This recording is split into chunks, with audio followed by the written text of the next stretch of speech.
Okay, so let's take a little bit of time to talk about our journey of making this book. We wrote this book for the We Initiative contest put on by Me to We. The contest was in celebration of Canada 150. It was asking, how are youth going to make Canada a better place in the next 150 years?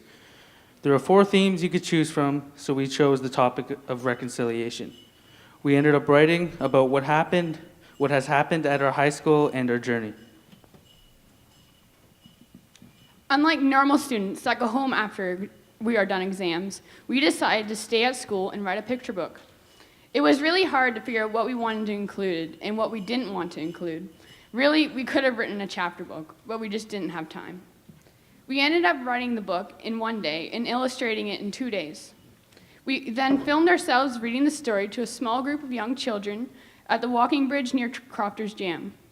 We chose this bridge because some of our students at the high school repainted it for Canada 150.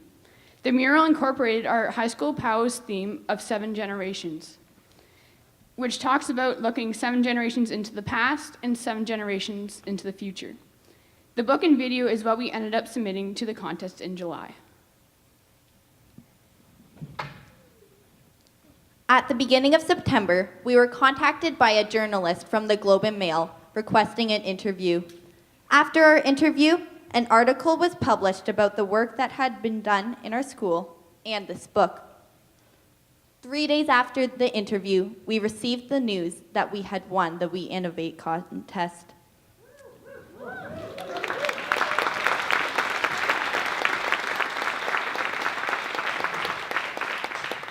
As a result of this, we are invited to be on stage at the We Day this coming Wednesday, November 15th, in front of thousands of youth to share our story. We're pretty excited about this opportunity.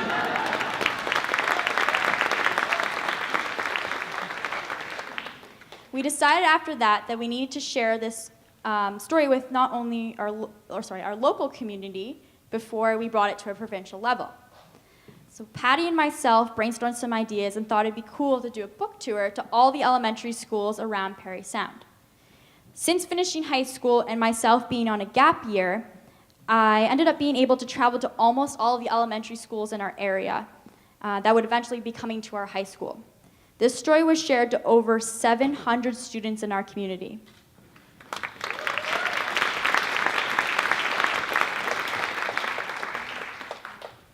Even with the book tour, we still had people in our community ask us about our book and how they could hear our story. This is when we were invited to a meeting at the Georgian Bay Biosphere Reserve with Muskrat Magazine and Res 91 about the Gitche Dewan Indigenous Storytelling Festival, which is, by the way, happening here at the Stocky Center in December. We proposed our idea to them of doing a big community event. With the huge help from the Georgian Bay Biosphere Reserve, we were able to make this whole thing happen.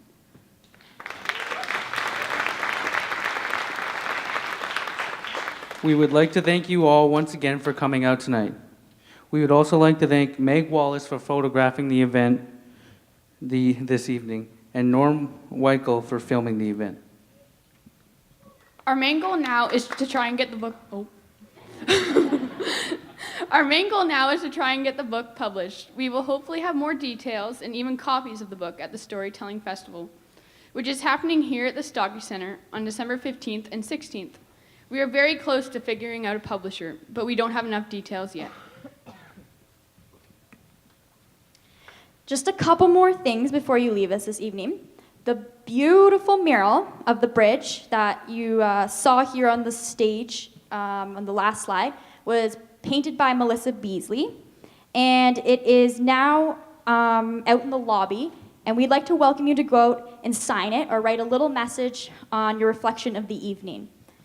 There's also a timeline, which some of you saw when you walked in, of everything that's happened from 20 years ago to today. As well, all the items that you saw on stage are also now in display in the lobby for anyone that would like to look at them. So, I'm Patty Jenkins, and I've had the great honor of working with these students and a whole lot of other students in the past 20 years that I've been at Parry Sound High School. And today at school, I took my class down to the library, and we got to hear Shane Tababadan talk about treaties, because this is Treaty Recognition Week. And he showed us a wampum belt, which he said carries the spirit and intention of the treaties.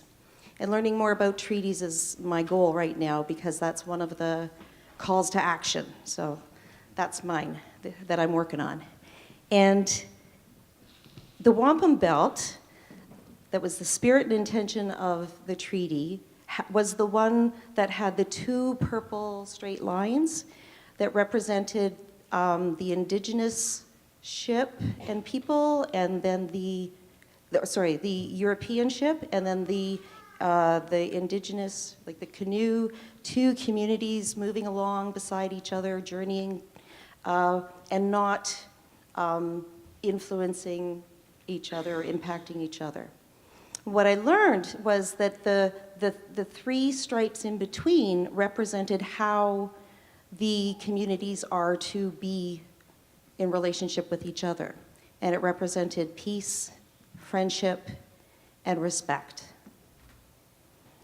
And I thought, we're still building that bridge. Here's another piece. And Rolla Fraser, our librarian, she's making it happen. And she said that it's a living library, and that Shane Tababadan was our resource, and she brought him in to share the knowledge that he carries. So I was really, it just felt like another piece of the bridge. We know that there are things that were not in the book. Yeah.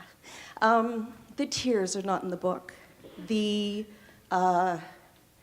disappointments that happened through the years are not in the book. The times when we knew that there was racism there, and it broke our hearts. We didn't put those in the book. And I've had students reflect on that and say, you know, these were the positive things that happened. These were the things that we got right, and the things that we learned and we did together. It's so true that once the drum was in the school, it just started to do its work, and we started to learn, and we started to figure out how to do it better, how to do peace and friendship and respect. But we know that there's more to do. We know it's not all in there for sure, and that we're not done. So when they were sharing with me that part that, you know, this is what's in the book, what they recognized, what the kids were starting to say is that we know that we can do this now. And it was like they were recognizing that they have the capacity to do better, and so now maybe those more difficult pieces, they'll have the courage to step forward and to try to work on together. So that, I thought that was tremendous, this sense that was coming of this is who we are, that we are moving forward this way together, peace, friendship, respect, and we have the capacity to do that. We recognize that we have that capacity.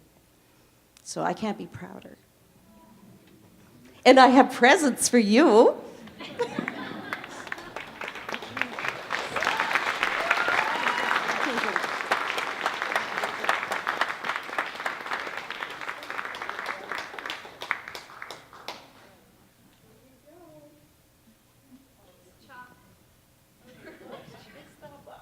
Hopefully we will have a much more affordable version of this book available soon, hopefully through a publisher, and we'll certainly get that out there as soon as we've got that figured out.